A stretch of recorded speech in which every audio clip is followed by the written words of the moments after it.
I'm no lawyer, but my general understanding is you don't tell a judge you're going to appeal before you read the ruling.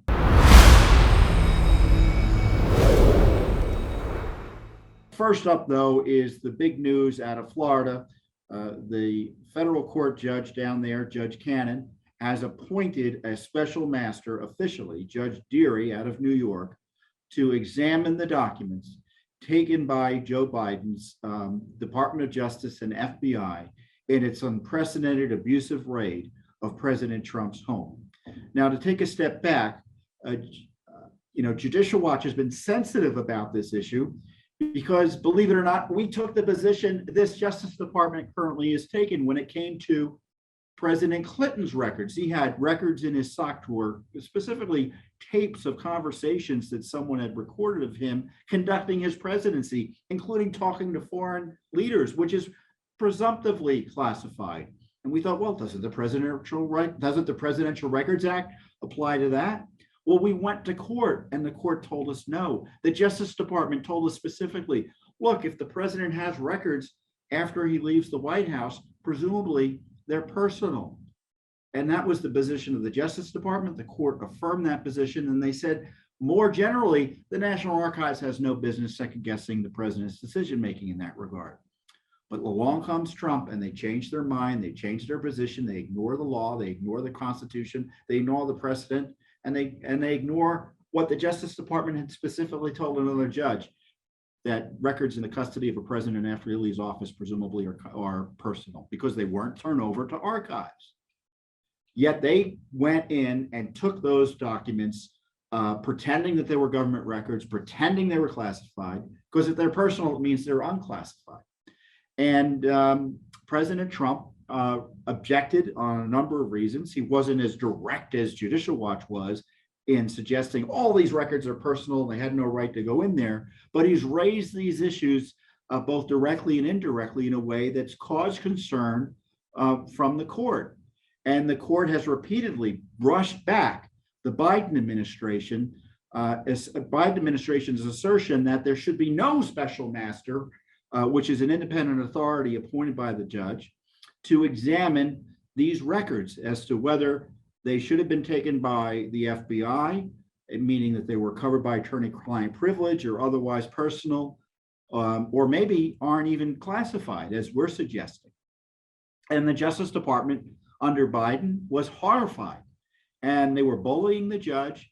They said to the judge last week, essentially, if you don't rule the way we want you to rule, doesn't matter how you justify it because we're asking for a stay here. If you don't grant it to us, we're going to appeal.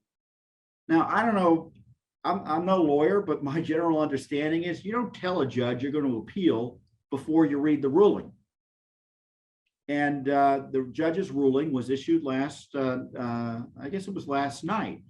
And she basically told the Bush Justice Department and the Bush FBI, the Biden, how quickly we forget, the Biden Justice Department and the Biden FBI, that I don't trust anything you're saying. I don't trust you on these records. I don't trust you on your protestations that if we don't investigate this as quickly as possible, there's the possibility of leaks. You know what the judge said? Well, the only leaks that have taken place have happened since the raid. Basically saying, you're the one leaking. So stop pretending that this is an issue. And they don't want anyone looking at the fact that these quote classified records. And the judge says, well, you're saying they're classified, but I don't necessarily believe that. And so we're going to take a look, because if they're not classified, if they're quote not government records, they're all his personal records, President Trump's. So this was a big victory for President Trump. It was another takedown of the Biden Justice Department and FBI by a federal court judge. The judge essentially told the Justice Department, as I said, I don't believe anything you're saying. I'm granting a special master. I'm appointing a special master. Now, in this case, the special master was agreed to by the names. There were 4 names suggested. There were 2 names suggested by the Biden operation and 2 names suggested by President Trump's team. And President Trump's team included a lawyer out of Florida and a retired or semi-retired judge out of New York, Judge Deary. And the Justice Department said they didn't have any problems with a former federal judge like, or a retired, semi-retired federal judge like Judge Deary. So that is the person who was appointed, Judge Deary, out of New York. Now, the only controversy with Judge Deary is he signed on to one of the infamous FISA warrants spying on Trump. So he was misled on the Trump warrant, but on the other hand, he didn't hold a hearing on that. It wasn't necessarily a Trump warrant, it was for Carter Page, but it was directed at a spy operation targeting Trump. It was a forced spy operation, obviously targeting Trump, but he didn't hold a hearing on it. So anyway, I guess the Trump team trusts him, the government trusts him, and so the judge trusts him. So we'll see how he handles the special counsel, this special master job that has been appointed to by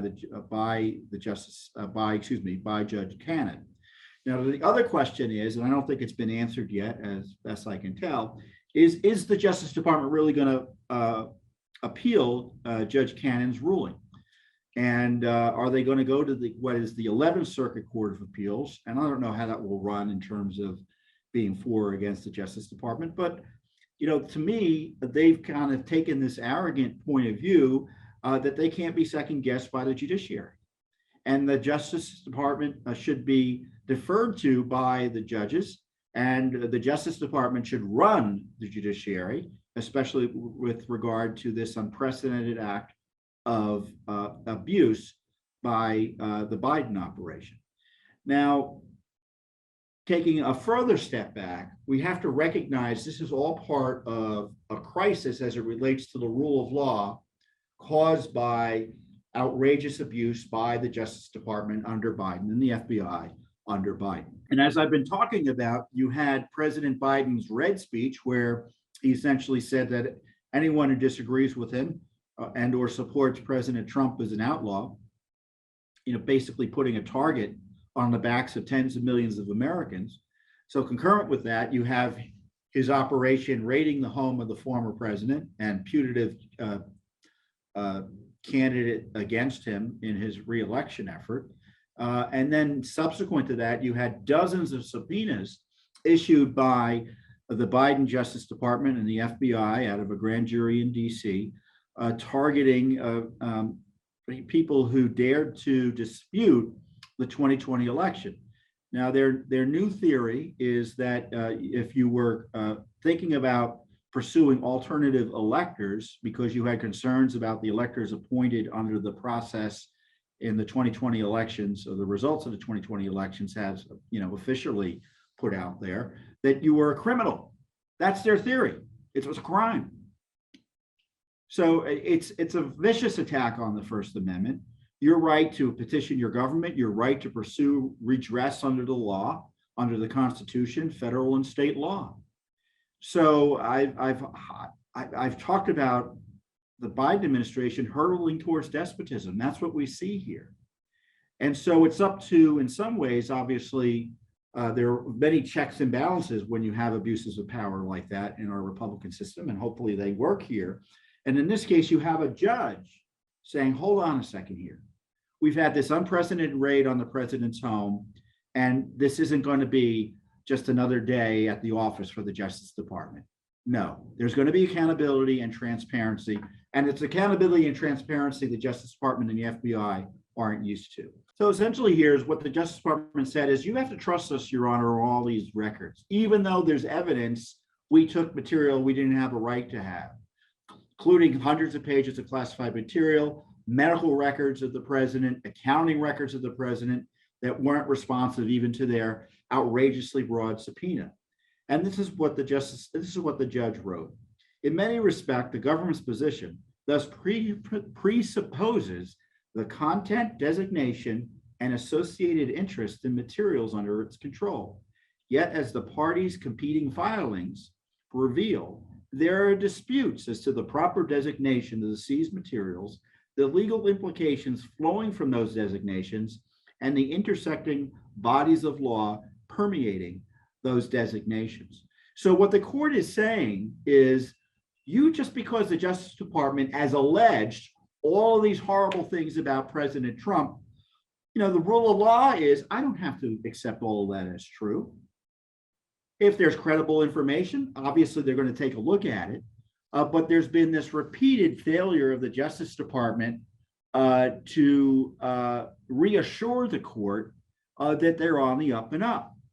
And further down, she talks about how they're worried that this is classified information and the sooner they get to it, the better. This is like a key part of the ruling in terms of highlighting the Biden Justice Department's corruption.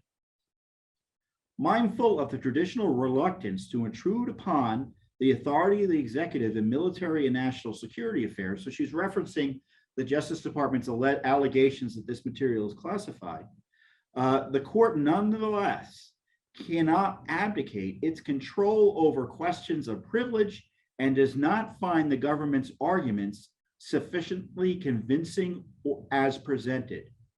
First, there has been no actual suggestion by the government of any identifiable emergency or imminent disclosure of classified information arising from plaintiffs' allegedly unlawful retention of the seized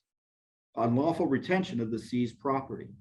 Instead, and unfortunately, the unwarranted disclosures that float in the background have been leaked to the media after the underlying seizure.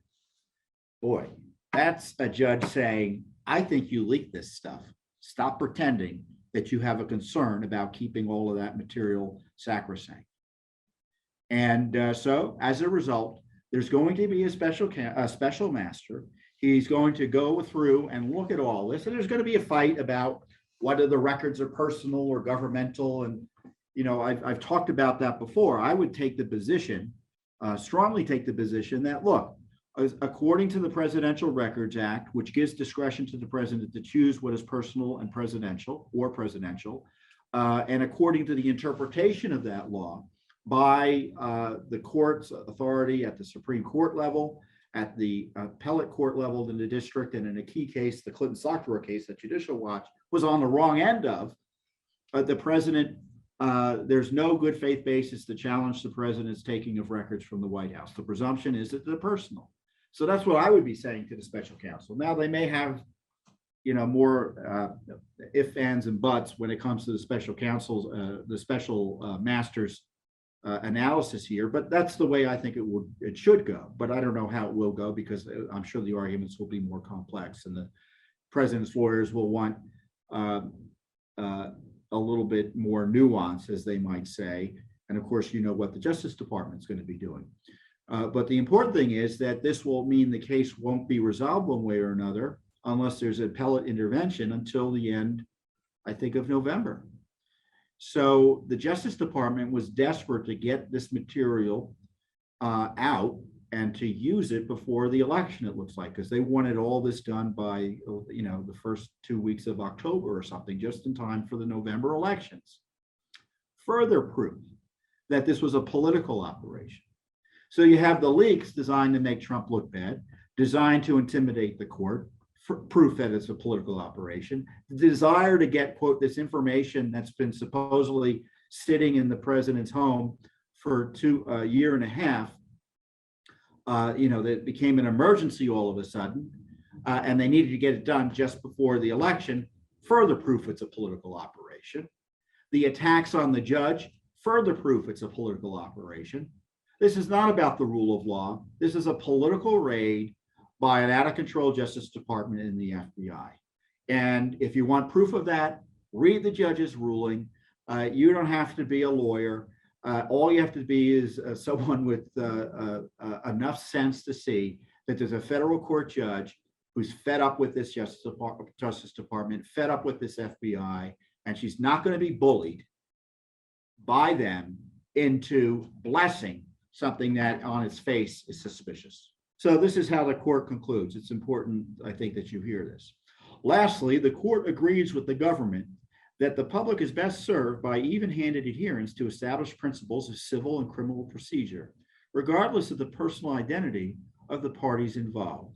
It is also true, of course, that even-handed procedure does not demand unquestioning trust in the determinations of the Department of Justice based on the nature of this action, The principles of equity require the court to consider the specific context at issue, and that consideration is inherently impacted by the position formerly held by the plaintiff. The court thus continues to endeavor to serve the public interest, the principles of civil and criminal procedure, and the principles of equity. And the court remains firmly of the view that appointment of a special master to conduct a review of the seized materials accompanied by a temporary injunction to avoid unwarranted use and disclosure of potentially privileged or personal materials is fully consonant with the foregoing principles and with the need to ensure at least the appearance of fairness and integrity under unprecedented circumstances. Now, who would be opposed to that type of analysis? Anti-Trump fanatics. The Garland Justice Department, which is completely out of control. Now, this ruling, ironically, wasn't a perfect victory for Trump because the judge says, well, you can brief Congress, potentially in some of these records. So you can bet the Justice Department is going to use that to leak material to people like Adam Schiff up on the Hill.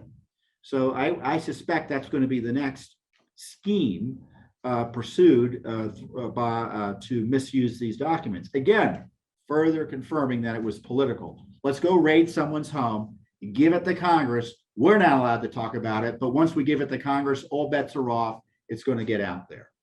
So this was a big victory for Trump.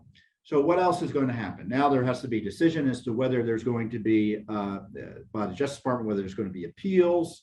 That may delay things if they decide to appeal. But in the meantime, there's a special master appointed. And the process will continue in a way that ensures better, it's never perfect, but more accountability and more transparency and better protects the civil rights of President Trump. Because the left is angry that the court is worried about the civil rights of President Trump because they don't believe President Trump should have any civil rights. At least that's the way they behave. And on top of that, of course, Judicial Watch will continue its separate independent investigation of this improper raid. We already have a lawsuit about targeting the National Archives over records it has that relates to the raid. They're hiding records, so there's lawlessness there. And there's a whole host of other Freedom of Information Act requests that we are looking at suing on because they continue to ignore the rule of law there.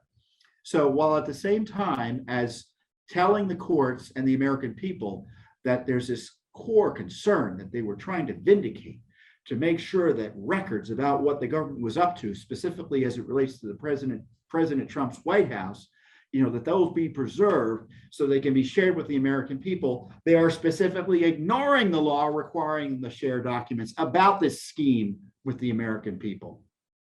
Further indication that this is political.